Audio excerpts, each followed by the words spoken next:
Okay, so the situation seems to be that the backdating you guys did on that bond from April of 2020, which you now have apparently done some sort of reissue that backdated it. And, at some point, whoever is constitutionally responsible for the activities of the Department of Treasury with this kind of manipulation is going to have to be held accountable for the grotesque malfeasance and outright crime that has been evident in the last 2 years. You're not allowed to backdate stock. You're not allowed to misrepresent the terms connected to issues through the Treasury. You're not allowed to do what now I have evidence you've done twice, which is you've coded in the convert the Jew for illegal coinage scheme, right? And you used minors. And I think your justification is that at some point, if I had been more conciliatory, you would have revealed the big secret, which is that, well, really what happens is we take out bonds on kids, but then we have adults that use their bond while they're still kids. And when the adult is using their bond, they set up these scenarios. And how the adult ends up getting paid back for the options set up on their lives in connection with them writing some kid's bond is if that kid ends up growing up and is in some sort of situation, perhaps a pool of kids, where either that kid or somebody else who has a swaption in connection with accounts associated with that kid ends up doing that thing. They end up meeting that benchmark that was set up on the bond while the adult was writing that kid's bond. So I think that somebody actually set up their retirement system this way.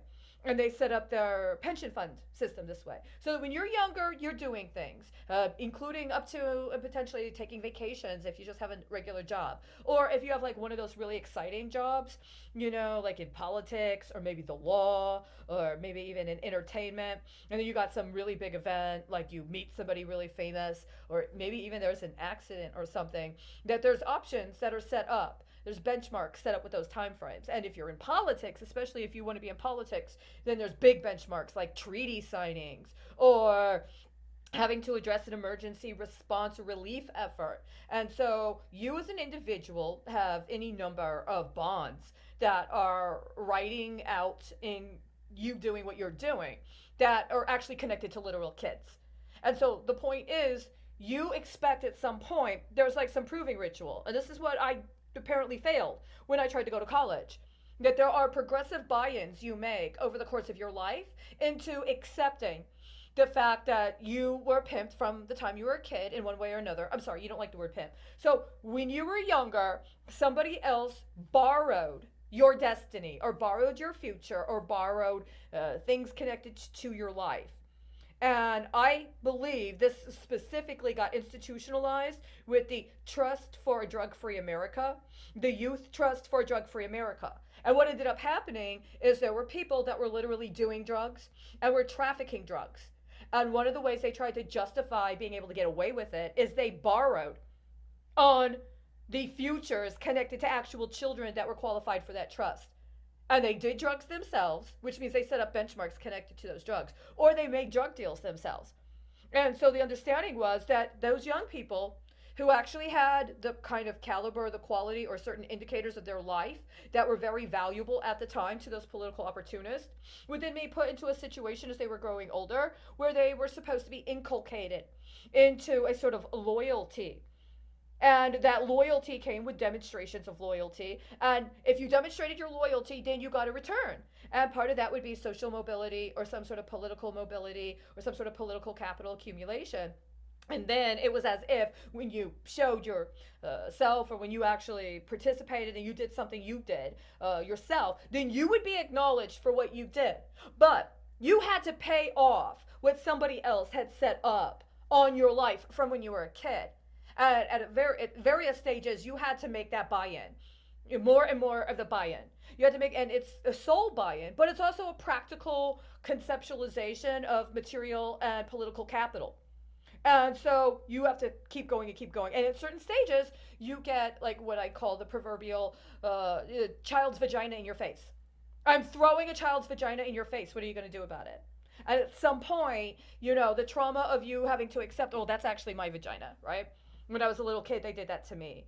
And, you know, it's, you know, blah, blah, blah. There's all these excuses. And you might have to try to rationalize it, and it may torment you, or it may not torment you. Because there's actually people who are psychopathologically inclined to actually get joy or stimulation or some sort of pleasure out of that, which is what it's built on, which is what it's based on. And you make whatever justification, and it's especially easy if you have this kind of cultural appropriation where you can find another culture and you can project onto that culture something that's taboo, but you're allowed to objectify that culture as if what is taboo is acceptable in that culture. And so, for instance, right now, what we want to do is we want to focus on the Indian girls, right? We want to focus on Buddhism and Hindu, because somehow the taboo, precocious, beautiful, young, sexually vibrant girl can be objectified as if she's some young Buddha or she's some young little Hindu girl. And in Hindu cultures, it's okay.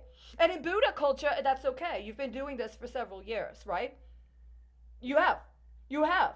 You've been doing this thing where specifically India and the precocious, taboo, sexualized young girl is something that you want to make a product out of. And you want people to understand, well, my Hindu is okay with doing that. Or some people think, for whatever reason, indigenous children.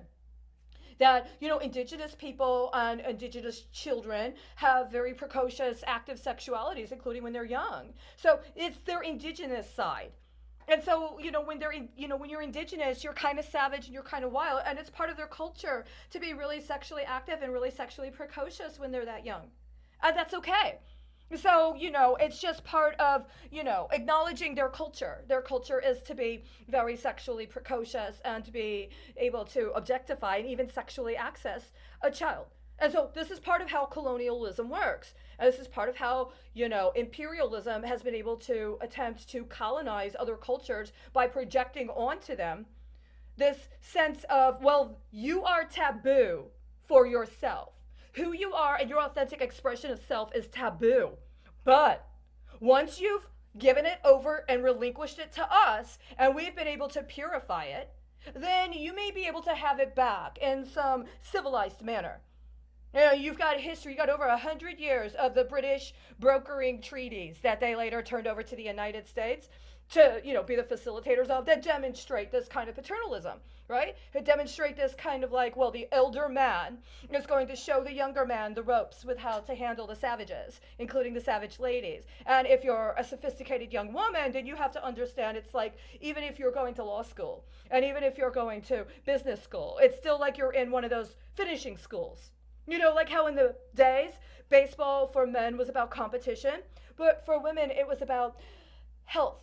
And it was about being athletic so you can be healthy. Whereas for men, it was about team building and competition and about strategy, right?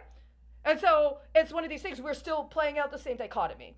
And so you want me to accept, well, I mean, you were a teacher of indigenous children, and indigenous children are different. And that's actually part of their culture. It's part of their culture to be exploited. And so you're okay with letting us take things we've already bonded onto them, and we already decided we want them and that class, that classification of them, we want them to be used for intelligence. And part of how we allow for intelligence to be characterized is that it's sexually tawdry. And so, yes, we have the intent of renting their lives and borrowing their lives after we've bonded them through you, and we want you to get kinky with us. And then at some point, when they're older, then what we end up building with that kinky, sexy, creative energy will actually produce something. Don't you remember 2007, 2008? Don't you remember all that amazing stuff you did while you were actually financing all of those facilities upgrades and all of those technology upgrades for the Houston Medical Complex? I know we didn't tell you about that, but it's kind of like we didn't tell the kids either. But, you know, some of them could be, what if one of them grows up to be a brain surgeon? What if one of them grows up to be a cardiologist? You're the one that keeps creating people as terrorists, and you're the one who keeps creating people as homeless. And now you're in a situation where we've so heavily extorted you, and we've so heavily completely appropriated your lives, that everybody in your life is poor and broke and criminal and in jail and sexually exploited. And it's like, yeah, pretty much, right? Reality is what you make of it. And what you make of it time after time after time after time is you got a bunch of deals you can't pay off because you did shit that was completely unacceptable at the time. And apparently it actually was that important that somebody like me gets a basic level of acknowledgement. You are not supposed to take somebody with my capabilities and with my possibilities and remand me to illiteracy, at least when it comes to your concept of the security value of having a college degree, because I wouldn't sleep with my teacher before I even started class, right? You weren't supposed to completely strip down my life because you programmed me to be hypersexual in this very, very objectified, very racist manner. And at some point, I had a decision that I had a priority in my life that said, you know what, I'm going to have to modify my sexual behavior.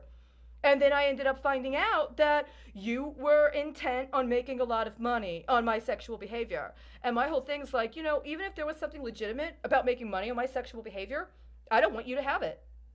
I don't want to have sex with you.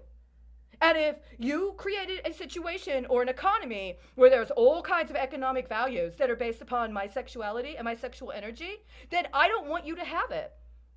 And you're the one that created this market capital context. And you're the one that created this whole competition. And you're the one that destroyed entire cultures and entire political paradigms of people that believed in socialism and that believed in the public trust and that believed in public commerce and that believed in ownership of the means of production and or believed in possibly to each according to their needs, from each according to their capabilities. You destroyed all of that, and instead you wanted to replace it with some sort of like really super extravagant, completely bourgeois role-playing sex game.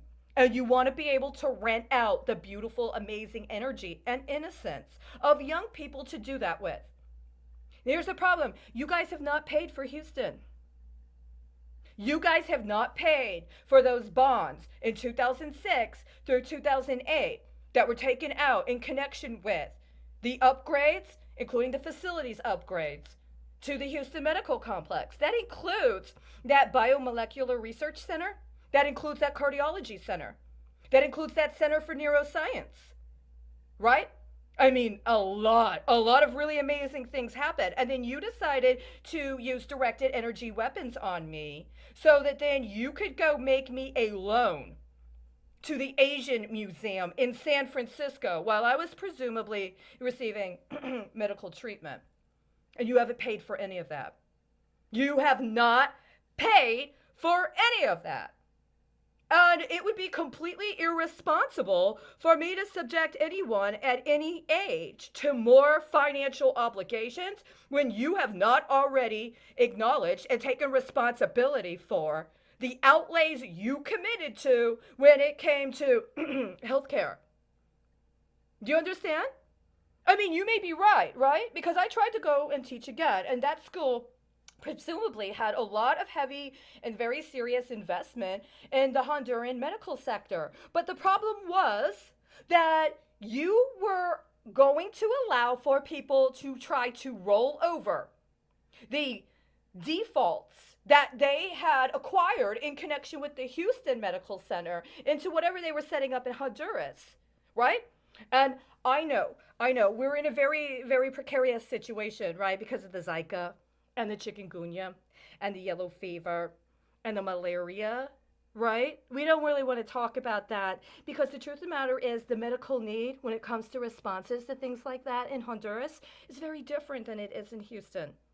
And so there's no way I could possibly, in any way, shape, or form, ever think it would be safe to let you try to venture capital interest into some sort of biomed research development in Honduras when that's what they have to deal with. And I was just in Houston. And what did you do? What did you do while I was in Houston? It was right there. It was right in my face. What did you do? You would not even admit how much the cost of medical treatment is. How am I going to be able to assure that you're going to be honest about how much you're actually paying those so-called specialists? How much you're billing for the treatment? How much you're paying for the test? How much your equipment cost? how much the inspections on the equipment and or the maintenance on the equipment cost, much less how much the prescription medication cost, right? And then I'm not even talking about R&D. And I'm not even talking about distribution. And I'm not even talking about some sort of international joint project when it comes to research and or medical training. And I'm not even talking about that cross-town, or rather cross-state relationship you have with those Gulf Coast research centers that also, by the way, apparently are still dealing with offshore drilling and all of the health implications, including to the water system that come with all of that offshore drilling, right?